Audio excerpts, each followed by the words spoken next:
नमस्कार सभी शिक्षक साथियों। आज Mahatma Gandhi English medium school vacancy के लिए हम अपने इस सेगमेंट पर बात करने वाले हैं, जिसका नाम है विभागीय योजनाएं। आज हम इस विभागीय योजनाओं में शिक्षा विभाग की विभिन्न प्रकार की महत्वपूर्ण योजनाओं के महत्वपूर्ण जो बिंदु है, जो अपनी एग्जाम की दृष्टि से काफी महत्वपूर्ण होने वाले हैं, उनके बारे में बात करेंगे। आपको अगर इंग्लिश ग्रामर के भी वीडियोज अगर चाहिए तो प्लेलिस्ट में मिल जाएंगे, जिसमें हम अपने महात्मा गांधी जो इंग्लिश मीडियम स्कूल के सिलेबस में जो जो अपनी ग्रामर के पोर्शन है उनको अलग से वहाँ पर पढ़ा रखा है, तो आप वो भी देख सकते हैं। बात करते हैं अपनी पहली योजना के बारे में, जिसका नाम है महात्मा गांधी अंग्रेजी स्कूल योजना। क्योंकि महात्मा गांधी का ही स्कूल एग्जाम है, इसलिए इसी योजना के बारे में क्वेश्चन पूछने की संभावना भी ज्यादा है। तो महात्मा गांधी अंग्रेजी स्कूल जो MGGS जिसके नाम नाम से हम जिसे जानते हैं, इस योजना की शुरुआत या इस स्कूल की शुरुआत जो है वो 19 जून 2019 में इसकी शुरुआत होती है। और इसके लिए शुरुआत करी थी स्कूल शिक्षा विभाग ने, यानी अगर नोडल एजेंसी पूछ लिया जाए तो स्कूल शिक्षा विभाग इसकी नोडल एजेंसी है। 2023 में इसके तहत ग्रामीण और शहरी क्षेत्र दोनों में हजार हजार स्कूल का लक्ष्य रखा गया। यानी 2023 में ये लक्ष्य रखा गया कि गांव हो चाहे शहर हो, प्रत्येक जगह पर हजार हजार स्कूल का लक्ष्य रखा गया। 1000 गांवों के अंदर स्कूलें होगी और 1000 ही शहरों के अंदर स्कूलें होगी MGGS इंग्लिश मीडियम। ये फैसला महात्मा गांधी की 150वीं जयंती के उपलक्ष्य में लिया गया था। पहली जो महात्मा गांधी अंग्रेजी माध्यम इंग्लिश स्कूल जो है वो संचालित की गई, वो है मानसरोवर जयपुर के अंदर। तो पूछ लिया जाए अगर पहली MGGS स्कूल कहाँ पर स्थापित की गई, मानसरोवर जयपुर में स्थापित की गई। बात करते हैं दूसरी योजना के बारे में, मुख्यमंत्री बाल गोपाल योजना। मेरे सभी शिक्षक साथी इस योजना से अच्छी प्रकार से भली भांति परिचित है, मुख्यमंत्री बाल गोपाल योजना। क्योंकि ये वो योजना है जिसके तहत हम 1 से लेकर 8 तक के बच्चों को पाउडर का जो दूध है वो रोज पिलाया जाता है। इस योजना की शुरुआत 29 नवंबर 2022 में की गई। इसकी जो नोडल एजेंसी है वो भी स्कूल शिक्षा विभाग ही है। इसमें कक्षा 1 से 8 तक के बच्चों को प्रतिदिन दूध दिया जाता है, जो कि पाउडर से बना हुआ दूध होता है।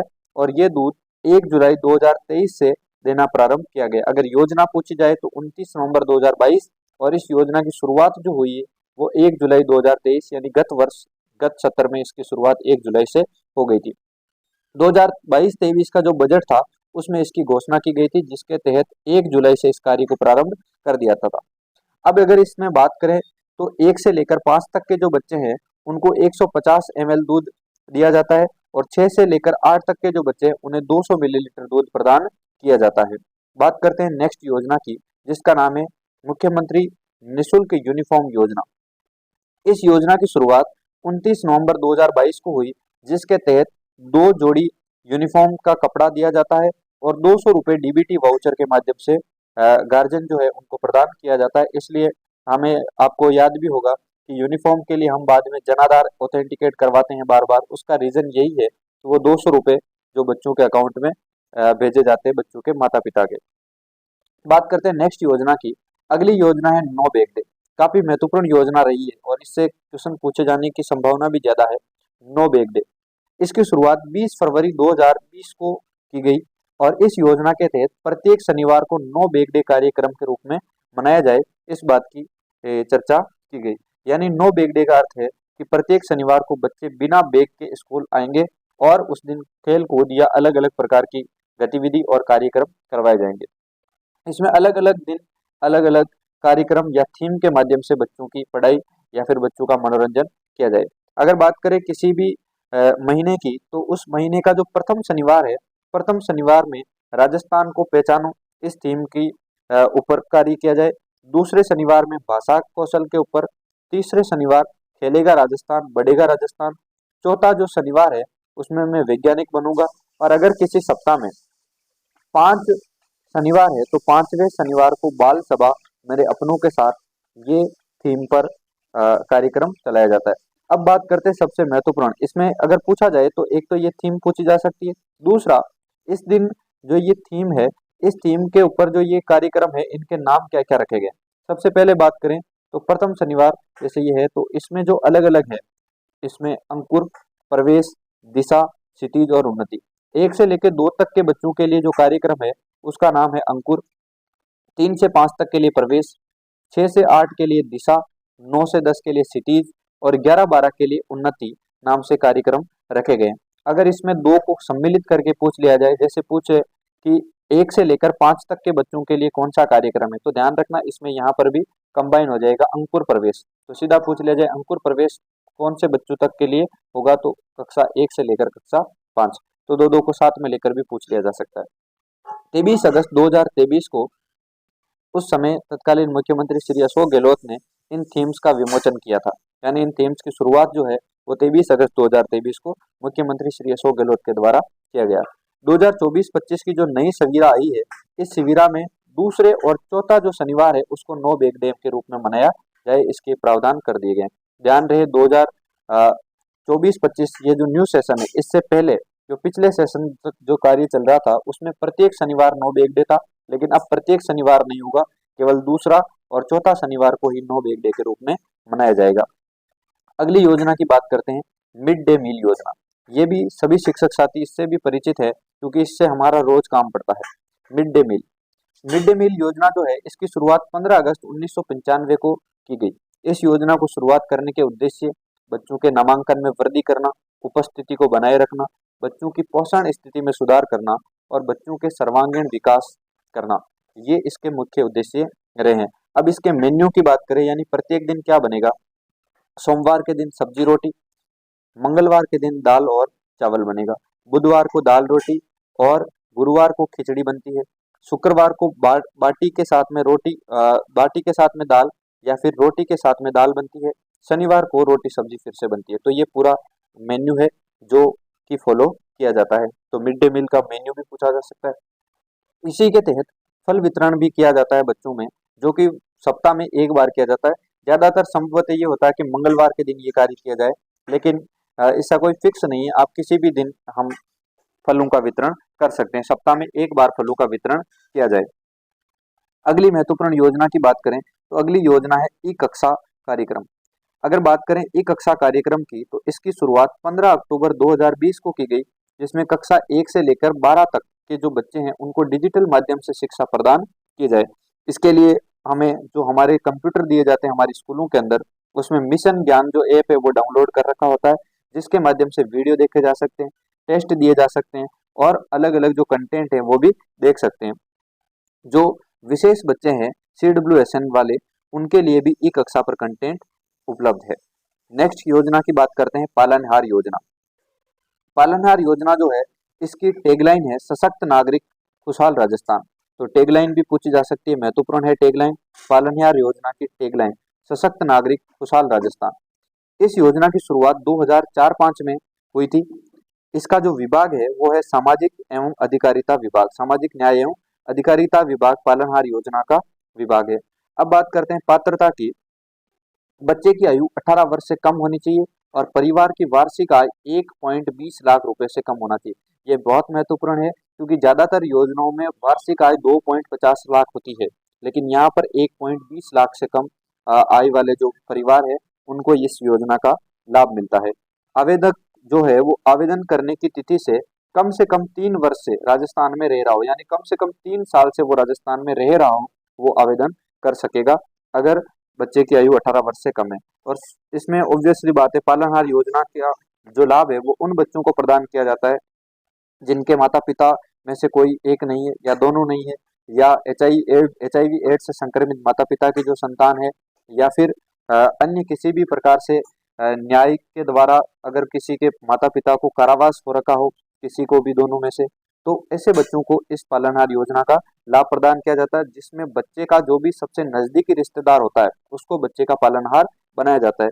इसके तहत जो सहयोग की राशि है वो 0 से 6 वर्ष के बच्चों के लिए 1500 रुपये प्रति माह, 6 से 18 वर्ष तक का जब बच्चा होता है तो उसके लिए प्रति माह 2500 रुपये दिए जाते हैं। यानी 6 साल तक बच्चे को 1500 रुपये हर महीने, और 6 के बाद में 18 वर्ष तक जब तक बालक की आयु हो जाती है तब तक उसको 2500 रुपये जो है वो देय होते हैं। इसके अलावा प्रतिवर्ष बच्चे को वस्त्र या अन्य जरूरी सामान के लिए 2,000 रुपए की एक मुश्त राशि अलग से प्रदान की जाती है। यानी ये 1,500 और 2,000 रुपए 2,500 रुपए अलग से मिलते हैं और 2,000 रुपए अलग से मिलते हैं जो कि वस्त्र या अन्य जरूरी सामान के लिए। ये 1,500 रुपए और 2,500 रुपए जो है ये मिलते हैं प्रति माह के हिसाब से, लेकिन ये 2,000 रुपए साल में एक बार अलग से दिए जाते हैं। अब एक विशेष कार्यक्रम की बात कर लेते हैं जो हमने पिछले सेशन में खूब किया है, और वो है सूर्य नमस्कार। सूर्य नमस्कार जो है ये कार्यक्रम 15 फरवरी को सूर्य सप्तमी के दिन इसे सामूहिक रूप से करने के लिए कहा गया सरकार के द्वारा। हमारे शिक्षा मंत्री मदन लाल दिलावर के द्वारा सूर्य सप्तमी के दिन 15 फरवरी को सूर्य नमस्कार सामूहिक रूप से किया जाए। बच्चे और गुरुजन सभी भी इसमें भाग लेंगे। इसके लिए जो समय दिया गया वो है 10 मिनट। तो पूछा जा सकता है, ये इंपॉर्टेंट क्वेश्चन है कि सूर्य नमस्कार के लिए कितना समय दिया गया। तो प्रार्थना सभा जब समाप्त हो तो उस प्रार्थना सभा में 10 मिनट के लिए सूर्य नमस्कार करवाया जाना कंपलसरी करवाया गया। इसके तहत पूरे राजस्थान में 1.33 करोड़ से भी ज्यादा लोगों ने एक साथ सूर्य नमस्कार किया और 1.25 करोड़ छात्र छात्राओं ने सूर्य नमस्कार किया। यह भी काफी महत्वपूर्ण आंकड़े हैं क्योंकि ये विश्व रिकॉर्ड में शामिल है। अब बात करते हैं नेक्स्ट योजना की, जिसका नाम है कालीबाई भील मेधावी स्कूटी योजना। कालीबाई भील मेधावी स्कूटी योजना, इस योजना की शुरुआत 2015-16 में हुई। इस योजना का जो मेन दायित्व है वो ये है उच्च शिक्षा विभाग। इस योजना की मेन जो नोडल एजेंसी है वो उच्च शिक्षा विभाग के हाथ में है। अब अगर पात्रता की बात करें तो SC, ST, OBC या EWS विमुक्त, गुमंतु, अर्धगुमंतु वर्ग की जो बालिकाएं हैं, ये बालिकाएं जब 12वीं तक का जब ये अध्ययन कर चुकी हो, यानी 12वीं जब पास करती है, तो इनको उच्च शिक्षा में आगे प्रोत्साहित करने के लिए स्कूटी प्रदान की जाती है। और इस योजना में 12वीं तक की अध्ययन की हुई बालिकाओं को स्कूटी प्रदान करके बालिका शिक्षा को प्रोत्साहन किया जाता है। इसके लिए पात्रता यही है, SC, ST, OBC, EWS इनकी बच्ची हो, गुमंतु, अर्धगुमंतु, 2.5 लाख रुपए से वार्षिक आय कम होनी चाहिए। नोट है इसके लिए कि पूर्व में जनजातीय क्षेत्रीय विकास विभाग या स्कूल शिक्षा विभाग, ये दो अलग अलग विभाग है। इनके द्वारा अगर बच्ची को स्कूटी प्राप्त हो चुकी है, स्कूटी प्राप्त हो रखी है या स्कूटी प्राप्त हो, तो छात्राओं को 40,000 रुपए की राशि प्राप्त होगी। मान लो कि जनजातीय क्षेत्रीय विकास के द्वारा या स्कूल शिक्षा विभाग के द्वारा पहले से ही उस छात्रा को स्कूटी प्रदत्त है, तो उस बालिका को 40,000 रुपए की राशि प्रदान की जाएगी 12वीं के परिणाम के आधार पर। यानी अगर वो इसमें भी एलिजिबल है और इसमें भी एलिजिबल है, तो इसके तहत उसको स्कूटी मिल गई जनजातीय क्षेत्रीय विकास या स्कूल शिक्षा विभाग के द्वारा, और वो कालीबाई भील मेधावी स्कूटी योजना के तहत भी एलिजिबल है, तो उसको 40,000 रुपए की राशि प्रदान की जाएगी 12वीं के परिणाम के आधार पर। इसमें 12वीं कक्षा में RBSE से अगर वो पढ़ाई कर रखी है तो 65% कम से कम होना उसके जरूरी है, और CBSE में अगर हो तो 75% से अंक उसको लाने जरूरी है। यानी कम से कम 65% अगर RBSE में हो और CBSE में हो तो कम से कम 75% लाना जरूरी है। तो 65% और 75% से अधिक अंक लाकर वो इस योजना के लिए पात्र होती है। और इसके लिए एक आवश्यक शर्त ये भी है कि वो बच्ची 12वीं के बाद नियमित उच्च शिक्षा के लिए फर्स्ट ईयर में या ग्रेजुएशन के लिए किसी भी नियमित रेगुलर के तौर पर कॉलेज में एडमिशन ले, तो वो इसके लिए पात्र होगी। यानी इन सब पात्रताओं के बाद में उसको नियमित रूप से एडमिशन लेना जरूरी है। अगर कोई नॉन कॉलेज रूप से, प्राइवेट रूप से फर्स्ट ईयर का एग्जाम देती है तो वो इसके लिए पात्र फिर नहीं होगी। बात करते हैं अगली योजना की, देवनारायण स्कूटी योजना। देवनारायण स्कूटी योजना जो है ये इसके लिए पात्र है अति पिछड़ा वर्ग की बालिकाएं, बंजारा, बाल्दिया, लबाना, गाड़िया लोहार, गाडोलिया, गुजर, रायका, रेबारी, देवासिया, गडरिया आदि जाति की जो बालिकाएं हैं वो इसके लिए पात्र होती है। इसके लिए शर्त वही है, 2.5 लाख रुपए से वार्षिक आय कम होनी चाहिए। इसका जो उद्देश्य है वो है 12वीं, स्नातक और PG में बालिका शिक्षा को प्रोत्साहन, यानी उच्च शिक्षा में बालिकाएं और ज्यादा से ज्यादा प्रोत्साहित हो, उसके लिए ये योजना कारगर है। अगर इसमें बात करें RBSE और CBSE बोर्ड की जो बालिकाएं हैं उनके लिए 12वीं में न्यूनतम 50% या इससे अधिक अंक लाने पर वे इसके लिए पात्र होती है। और मेन शर्त इसमें भी वही है कि वो डिग्री के लिए नियमित रूप से प्रवेश ले, यानी 12वीं पास करके कॉलेज में नियमित रूप से एडमिशन ले, प्राइवेट ना दे।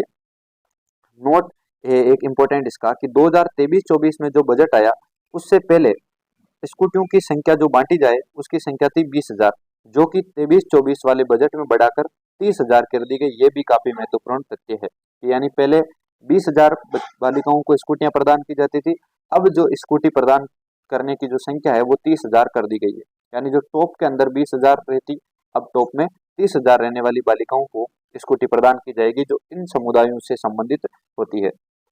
इसके लिए ई स्कूटी का भी विकल्प दिया गया है। यानी अगर किसी को जो इलेक्ट्रिसिटी से चलने वाली जो है, यानी बैटरी से चलने वाली जो स्कूटी है, उसका भी ऑप्शन दिया गया अगर कोई लेना चाहे तो। बात करते हैं नेक्स्ट योजना की, जिसका नाम है सीएम युवा संबल योजना, मुख्यमंत्री युवा संबल योजना। मुख्यमंत्री युवा संबल योजना जो है, इसकी शुरुआत फरवरी 2019 में शुरू हुई, बीच में बंद कर दी गई इस योजना को। इस योजना को फिर से वापस शुरू किया गया 1 जनवरी 2022 को। तो ये काफी महत्वपूर्ण डेट है, इसको याद रखना। 1 जनवरी 2022 को फिर से शुरू किया गया, पहले फरवरी 2019 में ये योजना चल रही थी। इसकी नोडल एजेंसी जो है वो है कौशल एवं रोजगार एवं उद्यमिता विभाग। इस योजना का उद्देश्य युवाओं को बेरोजगारी से मुक्ति व सहायता हेतु राशि प्रदान करना है। यानी युवाओं को जो अपन इसको बोलते हैं बेरोजगारी भत्ता, तो युवाओं को जो बेरोजगारी से मुक्ति दिलाने के लिए योजना चलाई गई, उसका नाम है युवा संबल योजना। इसके तहत जो पुरुष है उसको 4,000 रुपए प्रति माह तथा महिला और विशेष जन को 4,500 रुपए प्रति माह की दर से देय होते हैं। अब ये कब तक देय होंगे, तो इसका एक बात ध्यान रखना, लाभार्थी जो है उसकी जो हाईएस्ट संख्या है वो है 2 लाख। यानी ज्यादा से ज्यादा कितने बेरोजगार भत्ता कितने लोगों को दिया जाए, तो 2 लाख लोगों को बेरोजगारी भत्ता दिया जा सकता है मैक्सिमम। और इसके लिए यानी एक व्यक्ति 2 वर्ष से ज्यादा इसका फायदा नहीं उठा सकता। एक व्यक्ति को अगर बेरोजगारी भत्ता मिलना शुरू है तो उसको हाईएस्ट 2 वर्ष तक इसका लाभ मिलेगा। बात करते हैं बेरोजगार को 3 माह प्रशिक्षण लेकर 4 घंटे प्रतिदिन के रूप से इंटर्नशिप करना कंपलसरी। यानी किसी भी विभाग में उसको इंटर्नशिप करनी पड़ेगी 4 घंटे की। उसके बाद उसको साइन करवा के फिर साइट पे अपलोड करवाना पड़ेगा, उसके बाद में उसके खाते में पैसे आ जाएंगे। तो ये थी कुछ महत्वपूर्ण योजनाएं जो कि शिक्षा विभाग से संबंधित थी। अगले वीडियो में हम बात करेंगे अन्य जो भी विभागों की महत्वपूर्ण योजनाएं हैं उनको एक वीडियो में कंप्लीट करने की। इसी प्रकार से हम उनको जितना शॉर्ट में हो सकता है उसको पूरा करने की कोशिश करेंगे, और जितने महत्वपूर्ण तथ्य है उनको एक साथ संकलित करने की भी पूरी कोशिश करेंगे। और जहां तक हो सके इनसे बाहर कोई भी क्वेश्चन नहीं आए, इसकी भी पूरी कोशिश की जाएगी। तो चैनल से जुड़े रहें, चैनल को सब्सक्राइब कर लें, और रोज आपको इसका नोटिफिकेशन मिल जाए इसके लिए बेल आइकन को भी ऑन कर ले। आपको इंग्लिश के वीडियो देखने हैं तो वो भी प्लेलिस्ट में आपको मिल जाएंगे। धन्यवाद, आपका दिन शुभ।